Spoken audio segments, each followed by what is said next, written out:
నిన్న ఆయన కోవూరు మాజీ ఎమ్మెల్యే గ్రేట్ లీడర్, ఆయన పెద్ద గొప్ప లీడర్ ప్రసన్న కుమార్ రెడ్డి ఎంతమంది కాళ్ళు పట్టుకున్నాడో అందరికీ తెలుసు. ఎన్టీఆర్ కాళ్ళు పట్టుకున్నావు, చంద్రబాబు నాయుడు కాళ్ళు పట్టుకున్నావు, రాజశేఖర రెడ్డి కాళ్ళు పట్టుకున్నావు, జగన్మోహన్ రెడ్డి కాళ్ళు పట్టుకున్నావు. నీకు అలవాటే, అక్కడ ఉంటే వీళ్ళని తిట్టేది, ఇక్కడ ఉంటే వాళ్ళని తిట్టేది. ఇదేం కొత్త కాదు.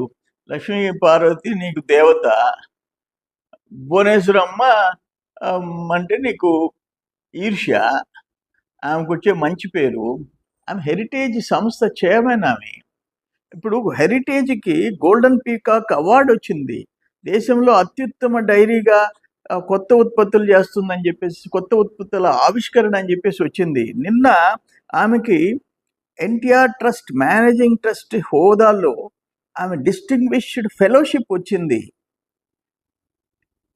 ఇది ఇన్స్టిట్యూట్ ఆఫ్ డైరెక్టర్స్ సంస్థ ఆమెకి డిస్టింగ్విష్డ్ ఫెలోషిప్ అవార్డు ఇచ్చింది లండన్లో భువనేశ్వరమ్మకి. ఆమె దాదాపు ఈ డ్యామ్, అన్నమయ్య డ్యామ్ తెగిపోయినప్పుడు 50 మంది ప్రాణాలు కోల్పోతే ఆ తర్వాత వాళ్ళ కుటుంబ సభ్యులకు ఓదార్చి తలా 1 లక్ష రూపాయలు ఇచ్చింది అపోజిషన్లో, కడప జిల్లాలో. ఏం చేస్తున్నాడు మీ జగన్మోహన్ రెడ్డి? నువ్వు ఏం చేస్తున్నావు? రూపాయి ఇచ్చారా మీరా? ఇవ్వలే, సొంత డబ్బుల్లో.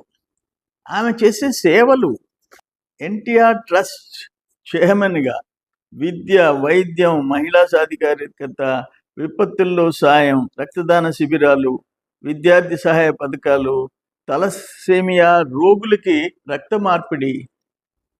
నువ్వు భువనేశ్వరమ్మ పేరెత్తే అర్హత ఉందా నీకు? నువ్వు ఆరోగ్యశ్రీ గురించి మాట్లాడావు. 2700 కోట్లు ఎలక్షన్ రోజుకి అప్పు పెట్టిపోయాడు మీ నాయకుడు. 2700 crores. ఆరోగ్యశ్రీ గురించి సిగ్గు లేకుండా మాట్లాడతావా? హెల్త్ మినిస్టర్ ఈ నెలాఖరు లోపల దాన్ని క్లియర్ చేస్తానని చెప్పారు. నువ్వు చేసిపోయిన పాపాలే ఇప్పుడు ఉండేది. మీ గవర్నమెంట్ ఎంత బాకీ పెట్టిందో అంతే ఉంది. మా దాంట్లో ఏం లేదు. అది కూడా తమరికి తెలియదు. ఆరోగ్యశ్రీ 25 lakhs చేసాడంట. ఎక్కడన్నా ఒక్క కేసుకి 25 లక్షల రూపాయలు ఆరోగ్యశ్రీ కింద ఇచ్చినట్టు చూపించు. నెల్లూరులో ఒక మంచి హాస్పిటల్స్, అపోలో అండ్ కిమ్స్, 2 దండం పెట్టేసి నీ టైంలో, జగన్మోహన్ రెడ్డి టైంలో, అయ్యా మాకు ఆరోగ్యశ్రీ వద్దు, వంకాయ వద్దు అని చెప్పేసి విత్డ్రా చేసుకున్నారు. అది మీ పరిస్థితి. కానీ మాట్లాడేటప్పుడు తెలుసుకొని మాట్లాడు. విషయ పరిజ్ఞానం ఉండదు నీకు. నోటికి ఏది వస్తే ఎవడన్నా చెప్పి పక్కనోడు చెప్పింది మాట్లాడేది నీ బతుకంతా. భువనేశ్వరమ్మ గురించి ఇంకొకసారి ఒక మాట మాట్లాడితే ఒప్పుకునేదిలే, జాగ్రత్త.